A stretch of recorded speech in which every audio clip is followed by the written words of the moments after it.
Isa raw ang mananahing si Melanie sa magpapatotoo sa kasabihang ang taong gipit sa 5'6" kumakapit. Madali raw kasing lapitan ang suking nagpapa 5'6" o yung nagpapautang na may 20% na tubo na dapat mahulugan sa loob ng isang buwan.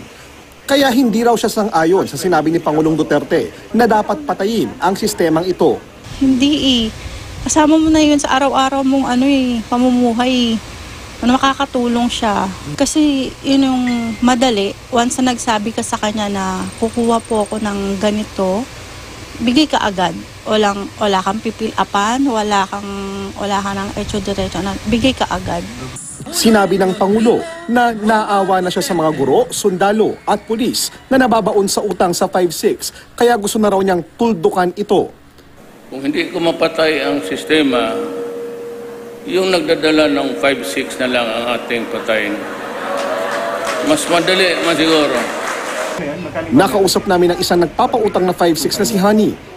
Pinasilip niya sa amin ang notebook na listahan ng mga napautang nila ng 5'6". Dahil walang kasulatang kasunduan, tiwala lang daw ang puhunan nila.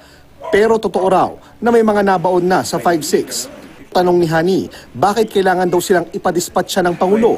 Gayong marami raw silang natutulungan.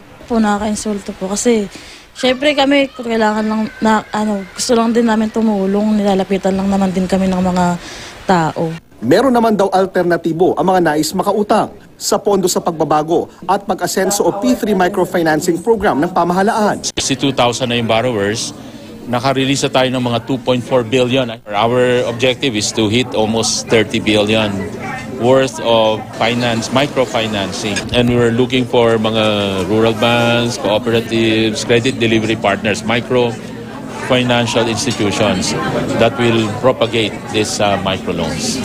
JP Soriano, Nakatutok, 24 Oras.